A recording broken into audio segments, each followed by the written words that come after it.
Morning mga Lodi. Day off ngayon, Sunday.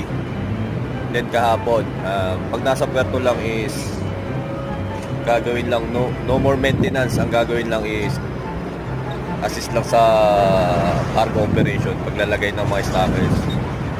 Ngayon gusto ko sanang lumabas kaso nasa puerto pa rin kami.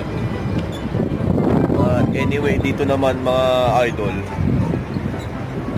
from Monday to Friday, pwede ka naman magpaalam kay Kapitan. Sasabihin ko lang, pwede bang wala na kaming grocery. Then wala na din naman kayo gagawin nun eh. Unlike sa seagoing, lalabas ka na nga, pagbalik mo ng barko, yun, duty ka pa. Pero dito wala na, biyahe na lang. Then pagdating na lang ng puerto, mooring